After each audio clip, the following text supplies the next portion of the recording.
नाज़रीन, अवामी न्यूज़ में ख़बरनि जो सिलसिलो जारी है। इन वक्त असीं तव्हांखे खिपरो खां ख़बर ॾींदा हलूं त GDA-MPA खिपरो काज़ी शमसुद्दीन राजड़ हाउस खिपरो ते प्रेस कॉन्फ्रेंस कंदे चयो आहे त खिपरे में इंतज़ामिया पारां राति जे पेट में बिना असांखे एतमाद में वठण जे हद दख़लियूं हटाइण लाइ ऑपरेशन हिकु राति कयो वियो ऐं वरी बि असांखे बिना एतमाद वठण जे कार्रवाई जी तयारी कई पई वञे। हिन चयो त आऊं चूंडियल MPA आहियां, मूंखे हद दख़लियूं हटाइण वारे मामले खां बेख़बर रखियो वियो। हद दख़लियूं हटाइण जे ख़िलाफ़ न आहियूं, पर रुगो फंक्शन लीग जे माण्हुनि ख़िलाफ़ इंतकामी कार्रवायूं न थियण ॾींदासीं। शहीद सूर्या बादशाह जे नाले सां मनसूब चौक ढाहियो वियो आहे, इहो अमल मुनासिब कोन्हे, इन जी मज़म्मत करियूं था। हिन मौक़े ते मुमताज़ मल्ला, शौकत हिंगोर जो मंठा राजड़, हाजी रहीम राजड़, गुल सिद्दीक पठान, मिसरी खान बोज़दार ऐं ॿिया पिणु मौजूदु हुआ।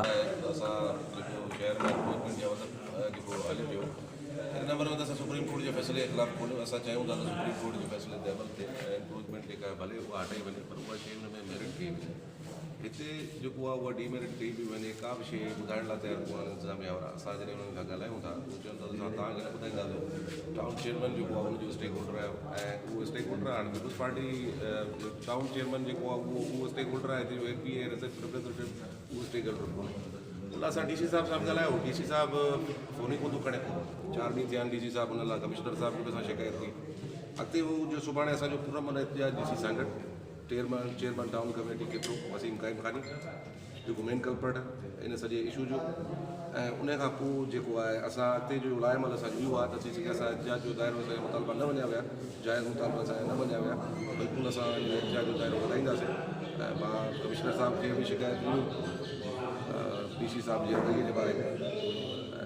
इहा पीपुल्स पार्टी जेकॾहिं चवे थी त इहा ई जमहूरियत आहे, हिकिड़ो DC जेको आहे उहे पब्लिक रिप्रेज़ेंटेटिव जो फ़ोन करण लाइ तयारु न आहे, भला इहा ई जमहूरियत आहे त पोइ इहा तव्हां सभिनी जे साम्हूं आहे। मां पोइ पंहिंजे पर्सनल कमकार जे हिसाब सां DC साहिब खे फ़ोन कोन कयो, मां आवाम जे इशूज़ जे हवाले सां फ़ोन कयो, पर उहो ॻाल्हाइण लाइ तयारु न आहे। अहिड़ी शिकायत मां कमिश्नर साहिब खे बि ॾिनी आहे। हाणे मां इंशाल्लाह सुभाणे चीफ सेक्रेटरी साहिब सां बि टाइम वठंदुमि, इंशाल्लाह उन सां मुलाक़ात कंदुसि। उनखां पोइ फेडरल गवर्नमेंट खे बि असां अप्रोच कंदासीं त जेका बि शइ आहे उहा मेरिट ते थी कई वञे। राति जी ऊंदाहे में त ईअं न थिए त उहो के ग़रीब माण्हू जो दुकान तोड़े वञे। बिल्कुलु असां हुन में मज़म्मत कंदासीं ऐं जेको हुन में जेका बि हूंदो आवाम सां गॾियूं पंहिंजे सां, इहा सभु नाइंसाफ़ी न थिए, असांजो मौक़ो इहो आहे। वधीक ख़बरनि ऐं तफ़सील लाइ विज़िट कयो अवामी news Facebook page, YouTube page ऐं अवामी न्यूज़ वेबसाइट।